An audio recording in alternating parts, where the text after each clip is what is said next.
In the previous section, you saw how LLMs can interact with external datasets. Now let's take a look at how they can interact with external applications. To motivate the types of problems and use cases that require this kind of augmentation of the LLM, you'll revisit the customer service bot example you saw earlier in the course. During this walkthrough of one customer's interaction with Chatbot, you'll take a look at the integrations that you'd need to allow the app to process a return request from end to end.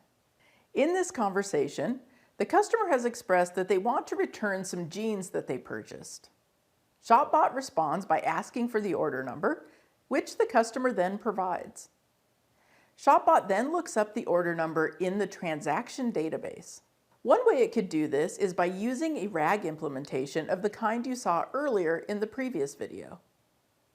In this case here, you would likely be retrieving data through a SQL query to a back-end order database, rather than retrieving data from a corpus of documents. Once Chatbot has retrieved the customer's order, the next step is to confirm the items that will be returned. The bot asks the customer if they'd like to return anything other than the jeans. And after the user states their answer, the bot initiates a request to the company's shipping partner for a return label. The bot uses the shipper's Python API to request the label. Chatbot is going to email the shipping label to the customer, so it also asks them to confirm their email address. The customer responds with their email address, and the bot includes this information in the API call to the shipper. Once the API request is completed, the bot lets the customer know that the label has been sent by email, and the conversation comes to an end. This short example illustrates just one possible set of interactions that you might need an LLM to be capable of to power an application.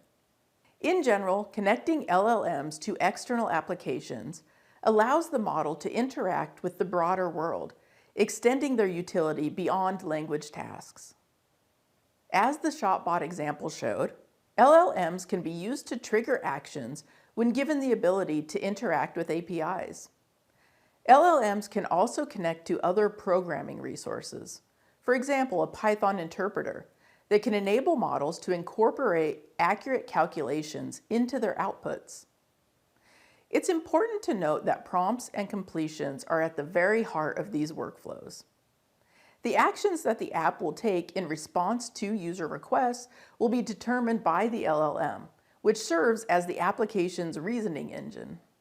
In order to trigger actions, the completions generated by the LLM must contain certain important information. First, the model needs to be able to generate a set of instructions so that the application knows what actions to take.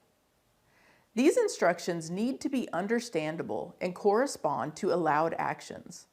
In the Chatbot example, for instance, the important steps were checking the order ID, requesting a shipping label, verifying the user email, and emailing the user the label. Second, the completion needs to be formatted in a way that the broader application can understand. This could be as simple as a specific sentence structure or as complex as writing a script in Python or generating a SQL command. For example, here is a SQL query that would determine whether an order is present in the database of all orders. Lastly, the model may need to collect information that allows it to validate an action. For example, in the Chatbot conversation, the application needed to verify the email address the customer used to make the original order. Any information that is required for validation needs to be obtained from the user and contained in the completion so it can be passed through to the application.